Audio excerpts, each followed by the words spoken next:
to Fog City Stomp, the first official event of Fog City Stomp. Am I right? Yes?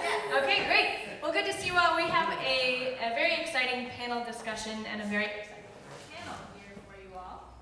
And the subject of tonight's panel discussion is the future of Lindy Hop.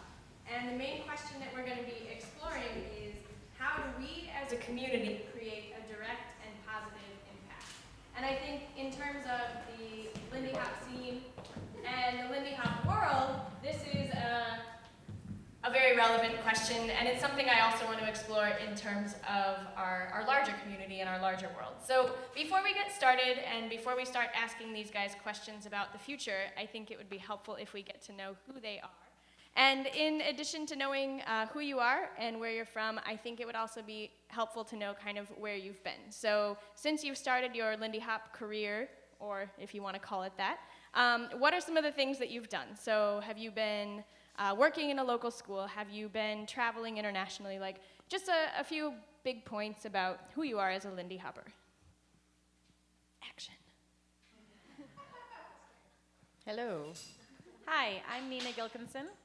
I just realized tonight that I think right around this time is my 20-year Lindy anniversary. Pretty sure it was like right now. That's exciting. I just realized it 3 hours ago. I owned a ballroom in Baltimore up until this year for 5 years. I owned Mobtown Ballroom. I started the International Lindy Hop Championships 8 years ago, and I've been teaching locally since 1999 and internationally since 2000. That's it. Great. That's all of it. Yeah. Nina, There you go. that's great. Yeah, you can just go down the line. I'm really That's good at perfect. knitting. Yeah, beautiful.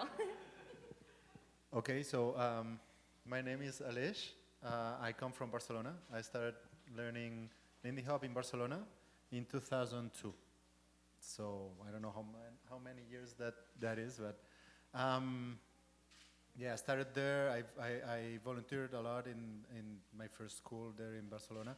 I didn't teach in Barcelona, but then I moved to Paris, and I taught there 2 years. And finally, I moved to Montreal, where I live now, and I've been teaching since 2007 there.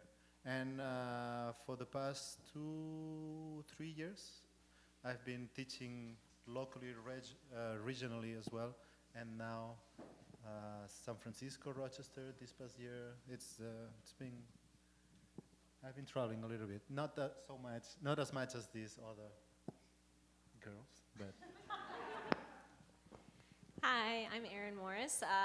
I've been dancing and teaching for about 18 years now. I started off in my local college scene as a kid and very much was in that bubble for a long time, back when people didn't really know what we were doing in dance. You had to travel to one of the 4 events in the country to learn anything, and they all had a different opinion about what it was. Some other things that have sort of shaped my influence as a dancer and a teacher, I've trained horses, and I've done rock climbing, and I'm a jazz musician, so I try to bring a lot of different things to my movement table. I've done a little bit of teaching internationally in Vienna and in Montreal, and a little bit more and more around the States as I pick up a little bit of steam and just commit to getting out there more and sort of commit to myself as an artist, letting myself do this full time. So it's an honor to be here, you guys.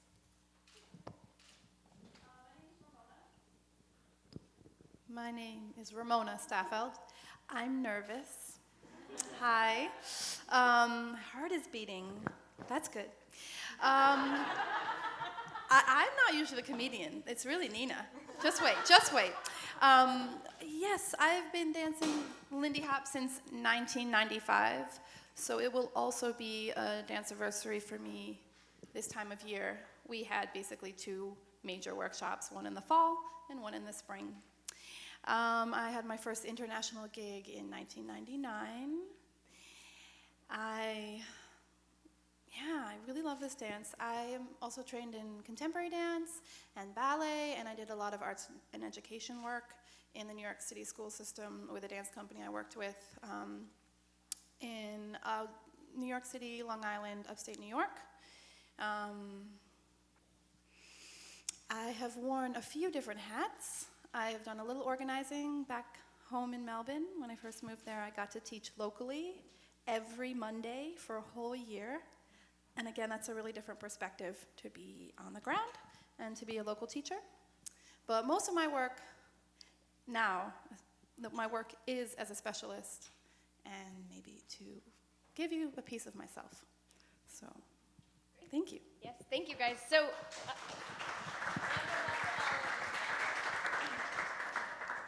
as you can hear, we have a great group of panelists from a variety of backgrounds and perspectives, and you all started dancing at different times and have experienced the dance in different ways.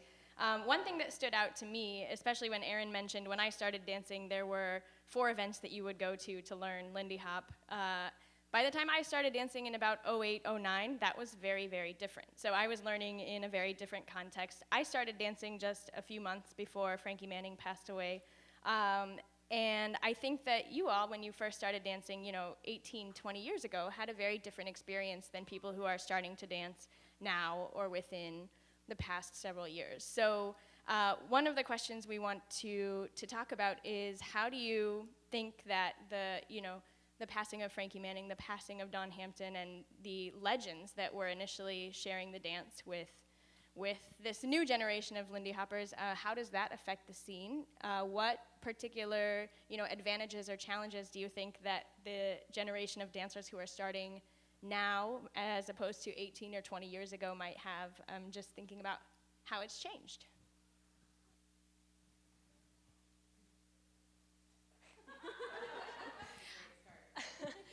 I think one of the biggest challenges facing our community now, being a little bit separated from why and how dance was taught and given forth in the past, is I think realizing where you're going with it and why you're doing it. People can really get on these tracks nowadays, and social groups really just move towards these tracks of, well, I need to be competing all the time, because if I don't compete, then my face isn't out there, and if my face isn't out there, people won't dance with me. It's hard to get dances at social dances when people don't already know that I'm a good dancer. So the competition track is really different than how it used to be. And also, then there's people who, the money that you spend traveling to all these events sort of begets this cycle of, oh, it'd be great if I could be teaching at these events, and sort of funding my travel somehow. So you've also got this semi-professional and full professional track, like moving forward. Again, not necessarily because of your deep love for understanding the dance and communicating it to other people, but just because it's the thing to do, because everybody's doing it. So I think that's one of the biggest things about now that people have all of this information and they can see each other and their successes all the time, it feels to me a lot more rat racy and conglomerized than it used to. I do think also, feel free to disagree with me. I disagree. Yeah, okay. That was actually all I had to say. I do think people are a little, and I think this is like maybe a for better or for worse thing to say, but like people are a little bit more intentional now than they used to be. Or at least people seem more intentional now than I was. And that maybe is what I'm basing this off of. To be fair, I was 14, so like I wasn't intentional about literally anything other than not like dying inside every time someone talked to me. But other than that, I think like people now have an idea of where they're going, and I actually had no idea of where I was going when I started. I just liked dancing, and I liked going out, and I liked having something to do because I was homeschooled by hippies, so I just like wanted to talk to anyone that wasn't my parents, and that was really lovely. And then this just kind of happened at me, and maybe it happened because of me, and maybe it happened because of something I was doing, or maybe it just happened to me. I'm not really sure. Either way, I'm happy to be here, but people seem more intentional now. Like it seems a little bit less like people dancing because they want to. I think this is, I'm agreeing with you, I think. So let's agree, yeah, okay. But I do think like, even in so much that like the lifestyle is very different. Like, I was talking about this tonight while I was like, putting on lipstick or whatever, that I remember at like the American Lindy Hop Championships 2000, I remember I competed in jeans and a sweatshirt. And that was like pretty dressed up. You know what I mean? And like that's really different now. Like people really, and like I think it's both it's a double-edged sword, right? Because it's like really nice that people respect the dance enough to dress up, but now it's actually something that is expected of you. Like the way people look is kind of important to the scene now, which I don't particularly like. I don't actually have a point after that. I think that's the end of my point. Okay, yeah. I don't have a point either, but I have a question that I don't know exactly how to answer, but the fact that, as you were saying, Frankie Manning passed away a few years ago, and now Don Hampton, and it's going to happen, I hope not soon, but it's going to happen that there will be none left. And I have a question: how are the new generations gonna get the information? How are we gonna pass the information of that these people passed to us? Like how are we gonna tell them yes, because Frankie Manning, and they will not know who Frankie Manning is, how to know him if they cannot meet him at any event or Don. Yeah, I don't have a point, but this question of how to keep this information alive, not just by saying it out loud and that's it, but like making them own it a little bit. I don't know exactly how to do that. Well, I think that you can't make someone understand, or you can't really be in charge of whether something resonates with someone or not. So you just try to put something out there, and then someone lights up and they go, yes, I feel that, or I hear that, or I get it. So maybe it has to still be that basic, where we get excited. I mean, if I think about Frankie or I think about Dawn, you can see in my eyes or in my smile, or maybe my energy changes. Or you meet someone that talks about their grandparent, that was so loving and did this or did that, or there's some really personal connection, like you're saying. How do we pass on that, make it immediate, make it something that you can really feel? And I think to just stay grounded, I guess, in that simple joy. It doesn't need to be complicated. We don't need to feel worried about being correct, or are we really staying true, or we pass. There's a lot of concern about how we preserve and how well we can be caretakers of this tradition. But I think that if we can be authentic and put it out there and keep sharing it generously, openly, welcome, please come, please be very welcome, that we might be doing just the right thing. Can I add one thing? I think one of the other things, at least for me, is that like one of the reasons that Frankie and Dawn and all of the old timers really resonate is because they're not parroting something else someone said. They're really speaking from what they believe in. And so if we can take what they taught us and then speak what we believe in, maybe, I'm not saying that I'm as important as them. I'm not at all. Not for another like 60 or so years. But I think that like one of the reasons it makes sense is it's not a game of telephone, right? Like when I say something to you that someone else said to me, it's less important than when they said it to me. But if I say something to you from my heart, that makes a bigger difference. And so if we can learn from them what we learned, and then we can expound upon it and grow from it and then push that part on, I think that is for me, that's what I want to push on. It's not just parroting what they said, and I think we're agreeing. It's like going from your own heart, because that's what they did for us, and I think that was the beautiful part of it. Great. Beautiful answers. I do want to ask, I think this idea of not just replicating exactly what they said, but replicating the from the heart and the authenticity is a great one.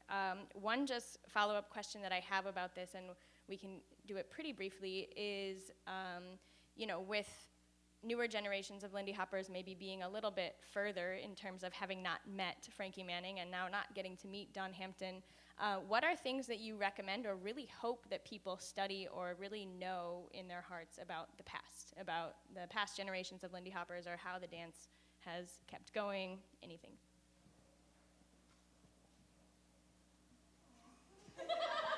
Well, I hope they watch Hell's a Poppin' as many times as we have. Yes, we do have this amazing. Well, it's growing now. It's still just a blip. I'm sure there's so much more footage that got recorded that didn't get saved or didn't get. I mean, there's a lot of alternate, stuff that didn't make it into these movies. But we do have some things to reference and to share and to look at very definitively and say, yeah, this is something that they were doing. So I don't see that stopping anytime soon, especially with YouTube. So. Good? Yep. So people take it upon themselves to look at those old clips and then break them down frame by frame the way that we did. Preferably with a VCR. Find one. It'll really help. Yeah. Something else that I personally did that I took upon myself that I would really encourage you guys to experience is not just watching Spirit Moves and the clips that we have, but also watching the other dances of that time period. I think really helps paint this texture and this fabric of the time that we're honoring and that we're taking a lot of joy from. And I think it's a really authentic way to imbue your viewpoint of the dance with some other things that still fit in really beautifully. So exploring a little bit outside of Lindy Hop, but still in that time period can be really fruitful as well. Yeah, and if I can add, I'd like to put some emphasis on the old videos of social dancing that are really awesome. It's not only Helsa Poppin. I love Helsa Poppin, and I want everybody to watch and learn every step on the Helsa Poppin at 180 BPMs and not 300. But look at the social dancing and look at how many Fs they gave about what they were doing. And get this feeling of just go out and have fun. Don't care about if you're doing things perfectly. I think that's one of the things that they really knew how to do, and that maybe we don't give that much attention to that part. Yeah, I'm always struck by two things that are potentially contradictory, which is what they thought was cool and how they took care of each other. So like the cool and the care, because there is like this social culture of partnering and of love and of community, and then there was also this throwdown culture and this show-off culture that's really, really important, and just seeing how they navigated that with any social dance footage you can find, I think is something that I think that we navigate that really interestingly now as a modern culture, and so I look back as much as I can to sort of find my guidance. You can't separate the dance or the music from life, right? It's not just like this thing that just like poofed into existence. Everything comes from something before. And if we're looking at the dance, then we are actually looking at what it was like to be. If you're looking at footage of black dancers in Harlem, we're looking at what their lives were like, and that we're looking at a person being expressed. We're not looking at a dance step, we're looking at an energy. And that's the fault. That's where people really fall off track when they are imitating.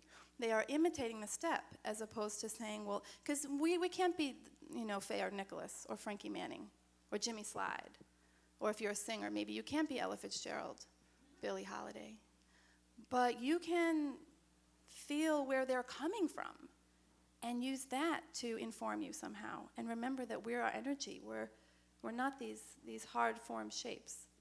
So I do like to say, it seems like a good moment, there are no positions in dance, only direction and energy.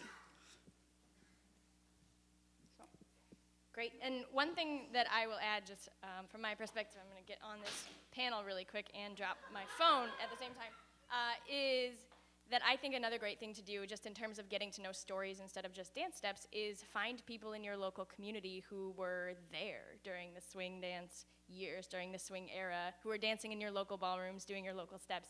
That's a great way to connect the dancing with some humans, which is always a great thing to do. And this is also a perfect segue into my next question, which is just regarding the importance of local scenes in our global Lindy Hop community. Some of you have done a lot of traveling, others of you have done a lot of local organizing. And so I want to ask those of you who have done a lot of world traveling, what are some of the standout local scenes that you've seen and what makes them a standout local scene? And then if you want to take this from the perspective of being a local organizer, what are some of the most important things to you or things that you've discovered to be really essential to creating a successful community?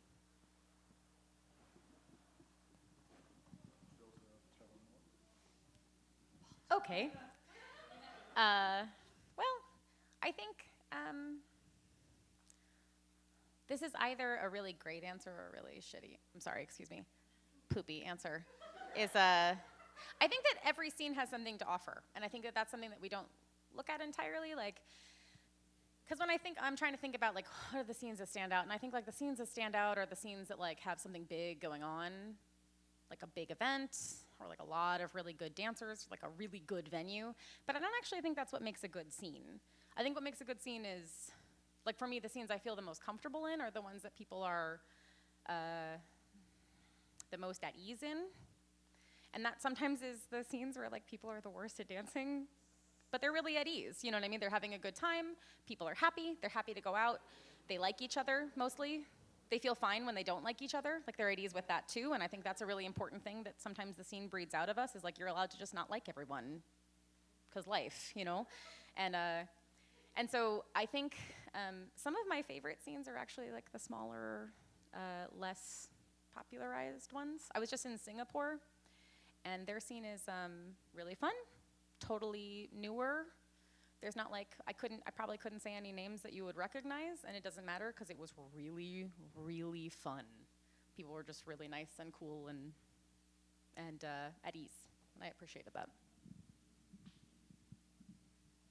Yeah, I travel a lot in Asia. I live in Australia now, so I just go up. It's kind of like my backyard. It's like you guys going to Europe. Oh, well, anyway, it's close.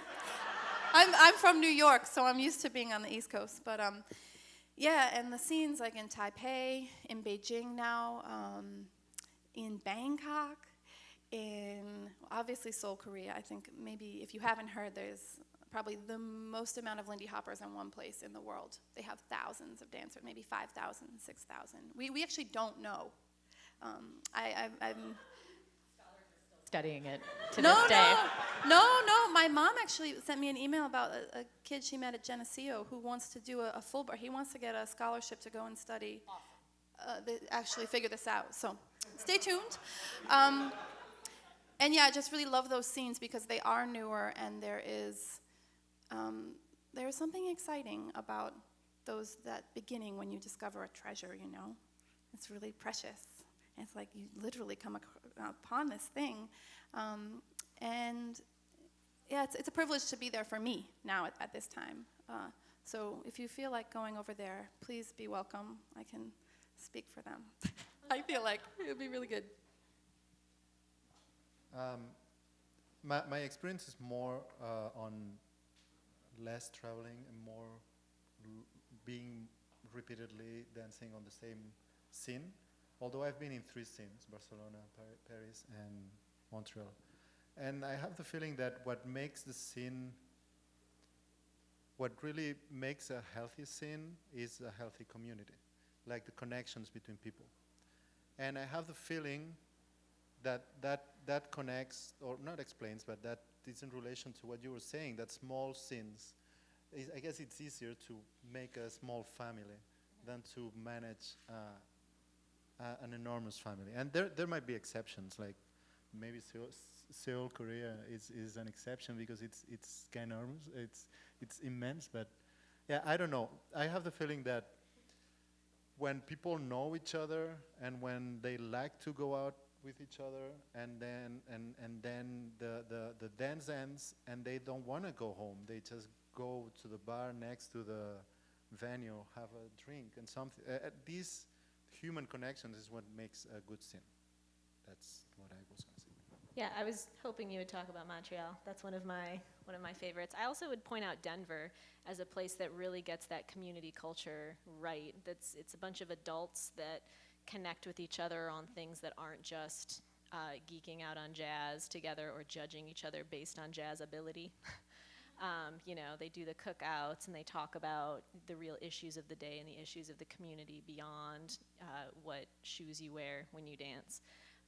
And they take really good care of each other. They also have just such a strong matriarchal presence in their community, and the guys take really great pride in saying, I take lessons from these follows, like, and that to me is a little bit unusual in other scenes maybe, that the guys are like, yeah, who else would teach you to dance and would teach you what feels right except a follow, and that just makes a lot of sense to them, and I really appreciate the things that I've heard.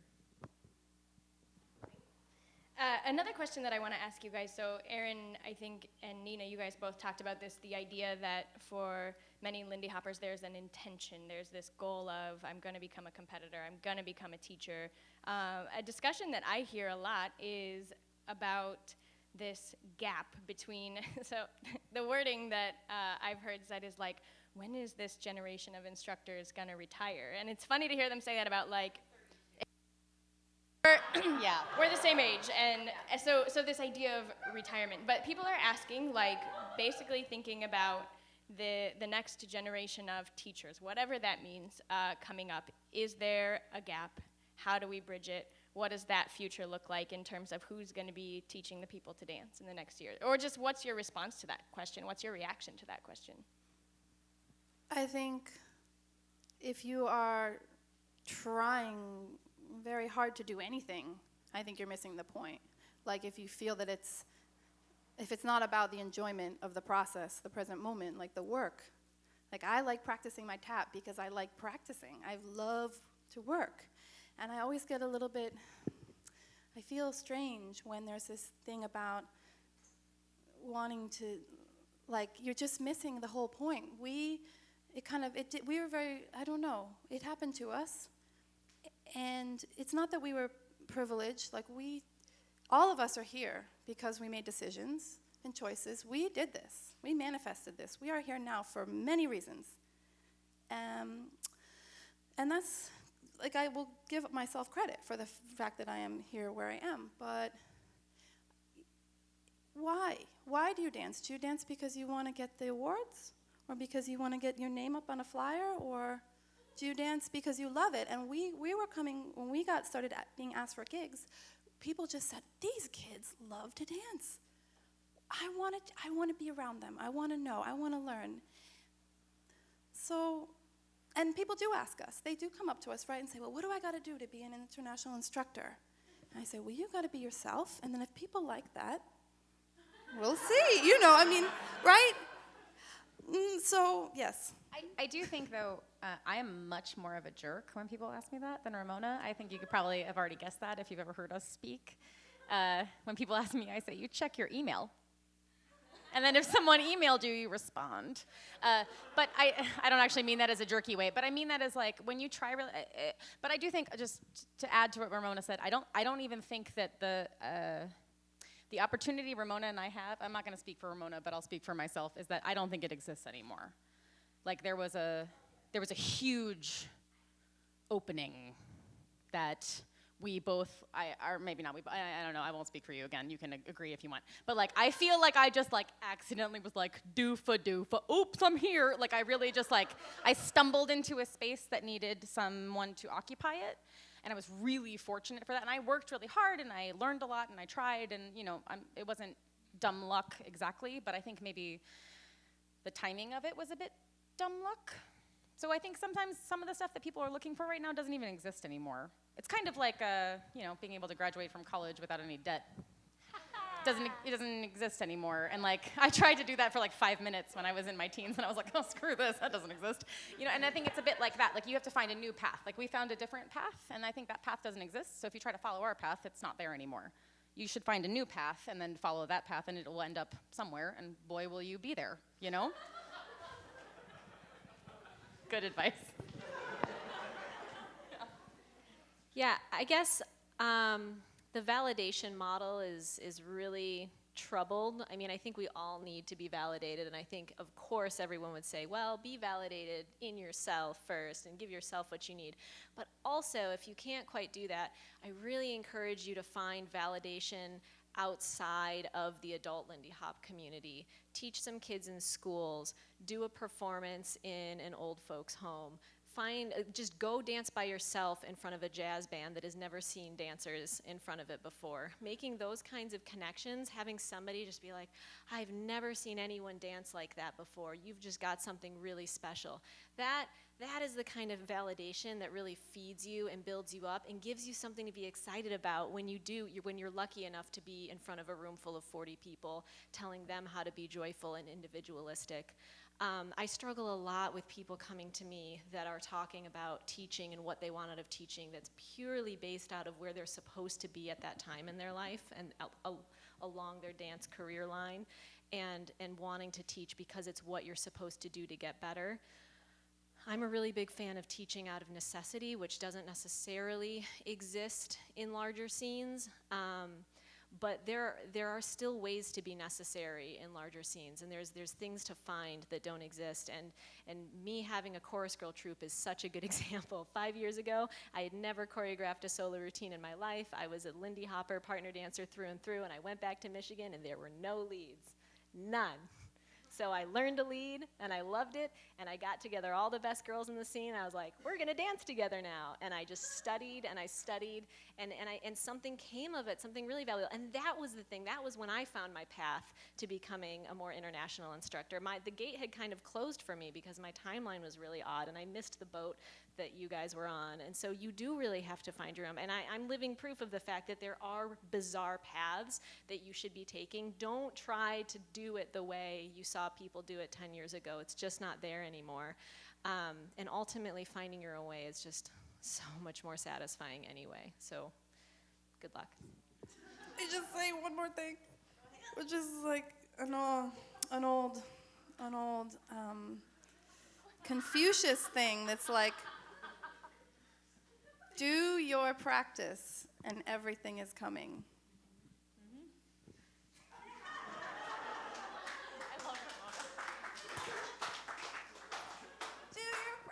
I hope you guys were taking notes because there was some golden advice in there. From being yourself to finding ways to find satisfaction and joy that are not just achievement. So looking to give to your community, checking your email, great advice as well. I responded. I just said I checked it. So really though, I think the idea of soulfulness and being true to what you want to give to the world is some of the best advice you guys can hear. So thank you for sharing. Alesh, please. Yeah. I had a lot of ideas in my head, but most of them have been said already. But one more maybe is patience, because it takes time. And yeah, if someone really wants to go there, don't rush it.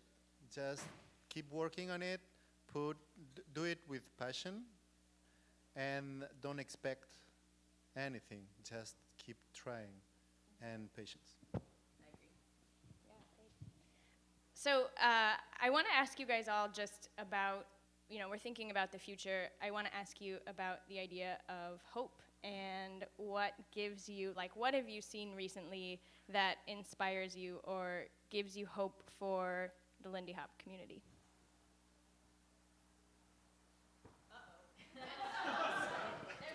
I have a great amount of hope in how I believe that there are some really normative, misogynistic roots to our dance. And there was a time not so recently when a female dance instructor could not make it on her own without an equally powerful partner.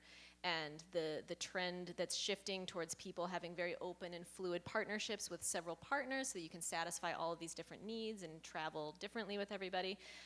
My greatest hope is that we will get to a place where a single female instructor can still travel and teach Lindy Hop on her own the way it has always been seen that male instructors will do that.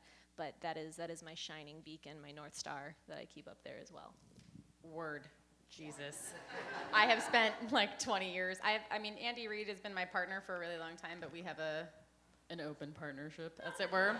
And I've always danced with other people, and for years people were like, I don't understand why you won't. It's exactly like people being like, I don't understand why you just won't get married and have a baby. It's exactly the same thing.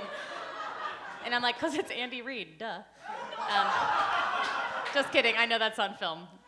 Okay, so, no, but I ever wanted to dance with just one person because I'm a bigger dancer than that, and so is Andy. And like, I think that there's nothing wrong with having a partner. I think it's actually really great, and you get something really amazing out of that, but you also get something amazing out of dancing with a lot of other people.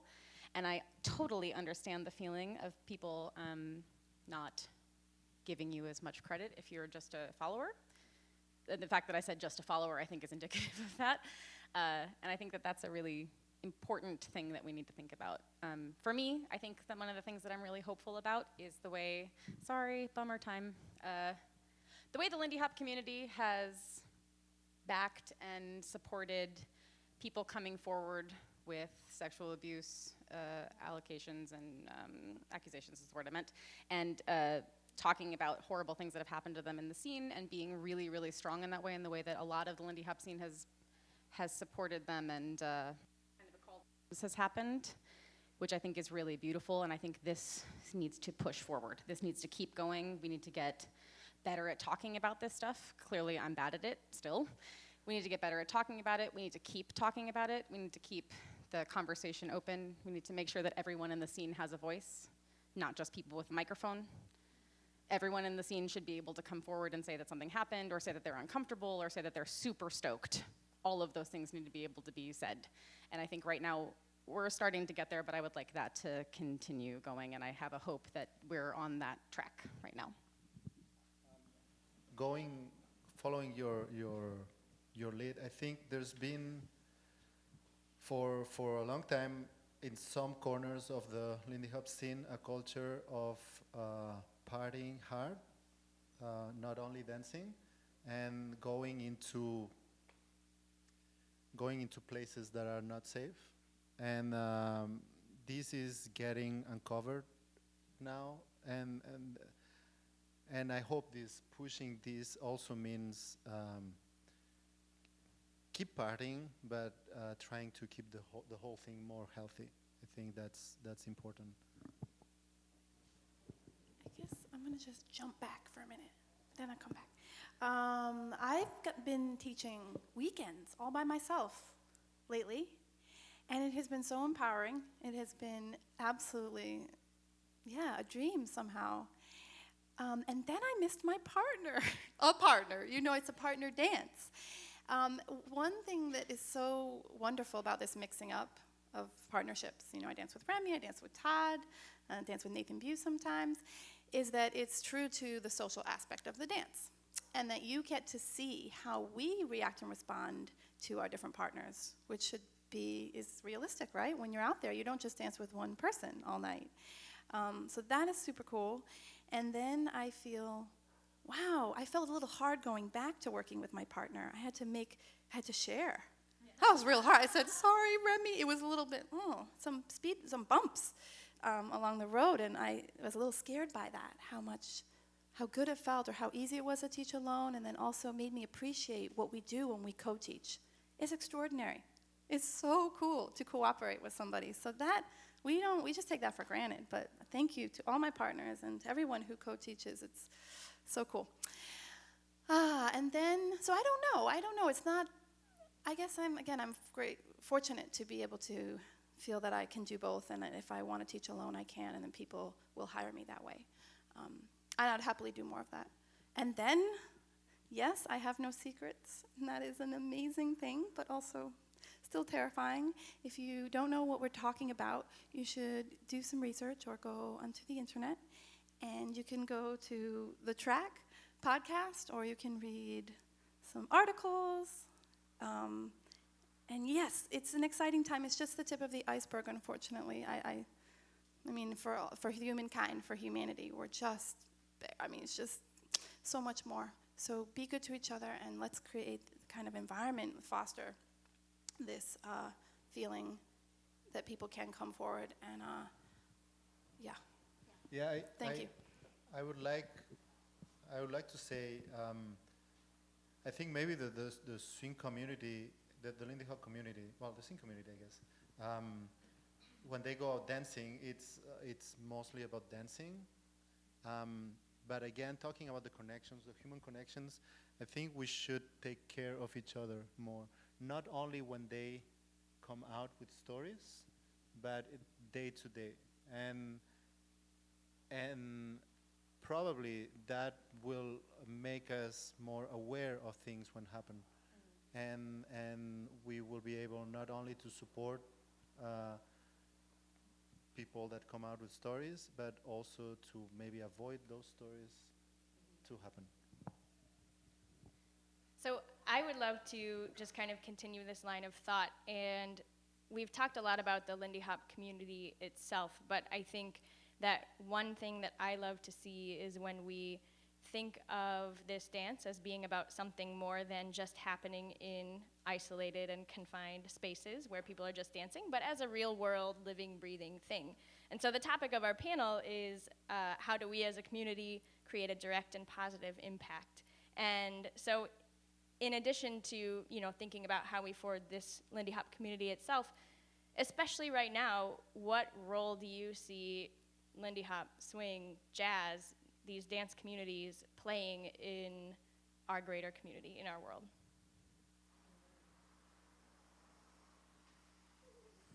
Well, I think everyone needs something to look forward to right now. At least I do, personally. Like, since about, 3 a.m. on Tuesday, East Coast time, I was like, wow, I'm so excited to go to Fog City Stomp. I was excited to come anyway, but I think that one of the nice things about this scene is if you let it be, it can be just a positive, beautiful thing to do. And I think sometimes other people can make it heavy and difficult, and sometimes we can make it heavy and difficult for ourselves. We can set goals or standards that are insane, and we can, or difficult to accomplish, or we can either believe in hierarchies that are brought to us, or we can make the hierarchies ourselves, even if they don't exist outwardly. And I think sometimes we can kind of ruin it for ourselves in that way. I know I've done that. There are some people that I'm still scared to talk to, like Sylvia Sykes, for example. I'm still scared to talk to her. She's my business partner for ILHC. We're on an LLC together, and I'm still like, hey, Sylvia. I'm still super weird about her. And she continuously hey, we're friends. And I'm like, oh, okay. And I'm doing that to myself. She's not doing it to me. The world's not doing it to me. I'm doing it to me. So when I can let myself just relax into how nice it is to be her friend, it's really nice. And I think that some stuff is out of our control, but the stuff that's in our control is something we should control. The eloquence of Nina, what just happened right there. But I think if you can, try to decide what you want out of this community and decide what it can do for you, and then don't let other stuff weigh it down. And let this be a thing that makes you happy, and let this be a thing you look forward to. And it doesn't have to be like high school, and it doesn't have to be like the rest of the world, because you can decide how much you want to be in the scene. You can decide how much the scene has to affect you, because it's a choice. For most of you, it's a hobby, right? So you can if it starts to get crappy, just don't do that part, And if that person's a jerk, don't talk to them. Dance with somebody else. And that's a really beautiful thing that I don't think we have in a lot of other aspects of our life. At work, you can't just do that. But at the scene, you can, and the Lindy Hop scene, you can be like, you know what, that makes me feel crappy, and I'm not going to do it anymore. And that's nice. It's nice to have that kind of control over something. I think that traditionally a dance floor is where people come together and sort of shed who they are outside of the dance floor, right? That's been one of the most significantly powerful things, that dance floors really broke boundaries early on, with it being an unsegregated space sometimes, not always, but sometimes. And I think that traditionally that role is so important. I would encourage us to go one step further and remember who we are off the dance floor as well, in an effort to understand. So you've got this commonality, this really human thing that we're all sharing, but this is also an opportunity to be a little student UN board, right? Where we all practice listening to each other and understanding, and just we all need to be reminded of our humanity all the time. And dance is such an important place to do that. So I would encourage us to look around at our differences and delight in our differences and diversity, and try to learn more about other people, and even just how people are coming to the dance floor differently, and our different energies out there, and how we negotiate the space. It's such an incredible ecosystem and organism to look at if you take a step back sometimes.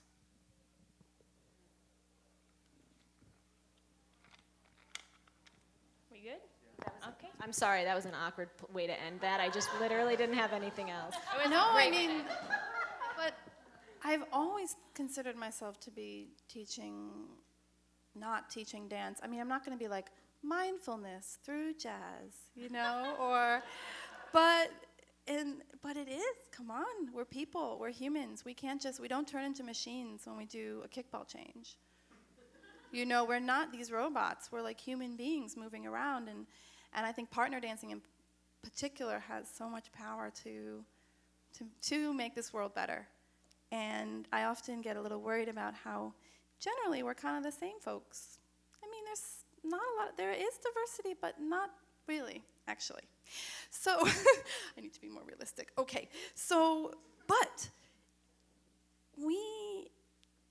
we have experiences, and then they are part of us. So what you might learn in listening and cooperating and being expressed through dance, that might unconsciously permeate into your relationship with your aunt, or with your boss, or with a stranger on the street that you can look them in the eye and say, thank you very much. Someone bagging your groceries. I mean, it's bigger. We can't even comprehend really how much we're affected, how we affect each other, what is going on in this exchange. So yes, that is always at the forefront of my work, and that is what propels me forward, and that's why I continually feel good about this, and that I don't want to just stop and go. And there's a lot of causes, so many things to work on, but I think everyone needs love, everyone needs support, everyone needs community, no matter how much money you have, or no matter where you're from, or how much privilege you have, right? It's not just people who are so obviously in need. We're all in need. So I'm here for you. And you're here for me, so it's very much, oftentimes if I feel funky, I go and teach and I get better. It's very much a mutual thing. Or maybe you don't have a good time with me, I don't know, but I have a good time with you. So thank you, yes. Great, thank you guys. We are just about at the end of our time, but if there's like one or two burning questions from the audience, okay, here we go. So we'll take that, Adam. Shout it out. Sweet. So, I think Aaron, you said two words. You said somewhere there was you said throwdown, and that's one of my burning questions about Lindy Hop is how do we throw down better? I loved watching you and Alesh at Swing Riot, and it was great. But I still think the street dancers throw down harder. And I mean scoreboard, but yeah. not for the scoreboard, but still, I still think that they bring that more. So, but as a community, we don't do it a lot. So, you were saying that was something you see in those old social videos, is people throwing down. Why did we lose that? How do we get it back? How do we throw down more? From someone who throws down not at all, I have so many opinions about throwing down. The last time I threw down was 1999, and it was epic. Luckily, there's no video, so. No, but I think I don't really compete at all, even though I run one of the biggest competitions in the world, which is why I'm good at running the biggest because I don't want to compete in it. It's perfect. I'll just sign checks instead. But I think one of the reasons that you might feel that way, I think there's a lot of throwing down in the Lindy Hop scene, but I think it's you have to have a really specific eyeball for it. But I think it's because a lot of people are afraid to take chances because there is some paths that have been forged, and people are I'm not gonna cuss, hold on. I'm gonna forge the F out of this path that already exists. Do you know what I mean? People are oh, I'm gonna truck extra hard on the path. And I think a lot of not you guys, I think you're just macheteing the shit out of everything in a positive way.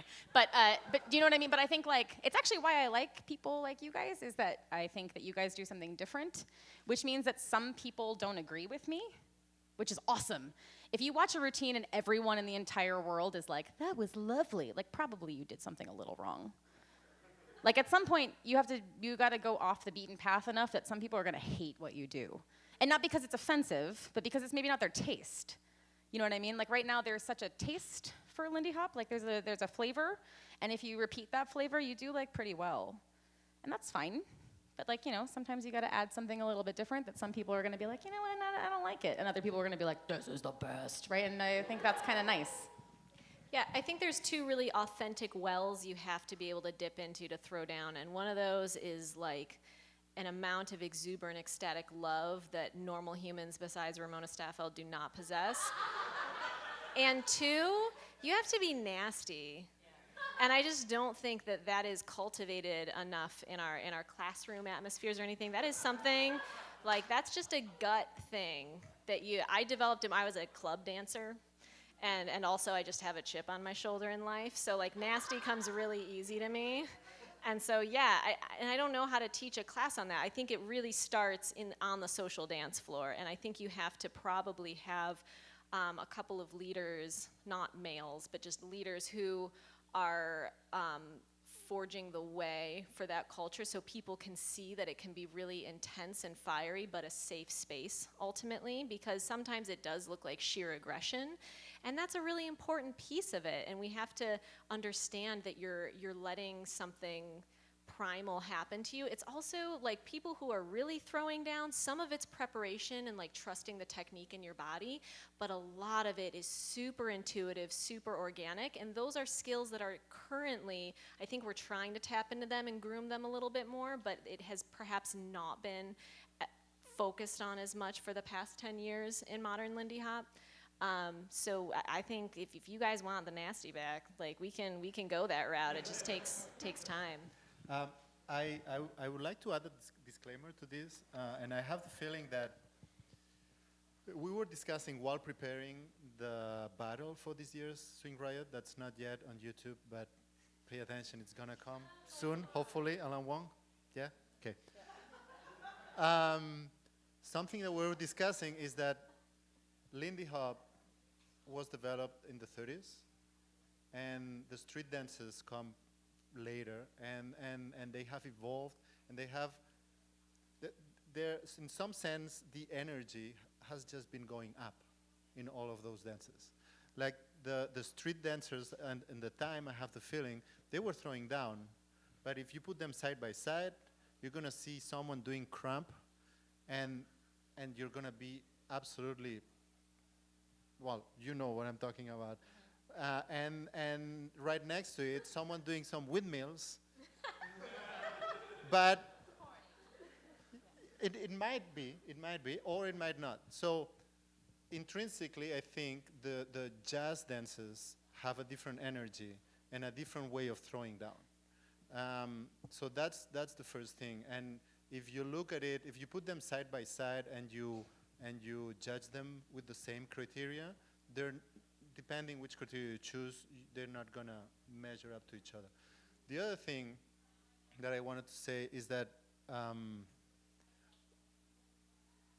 in general, when we learn we learn what to do, but not how to do it. Like we learn the steps and the connection points and the footwork and the balance, but we don't learn, you were talking about this, I think, we don't learn the gut feeling, the energy. And you also brought this up. And I don't know exactly how to bring this into the classroom. I know that the street dancers bring this into the classroom. And so there must be a way. At least some street dancers.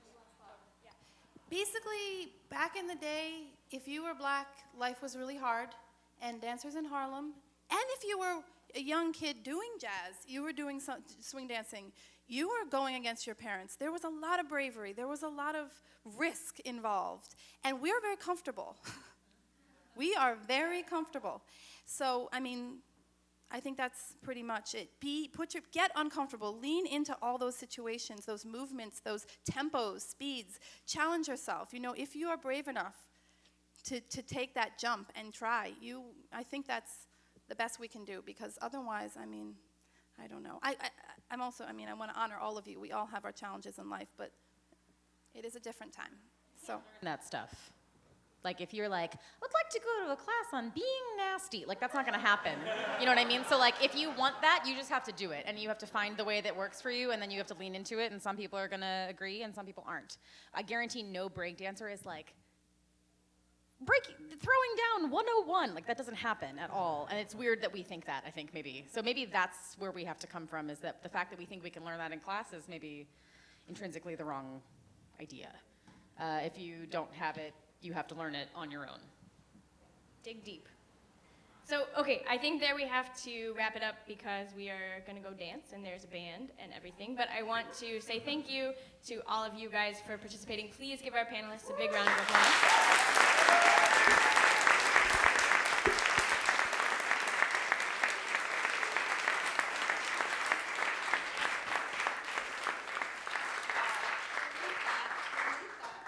I think the future of Lindy Hop is a bright one.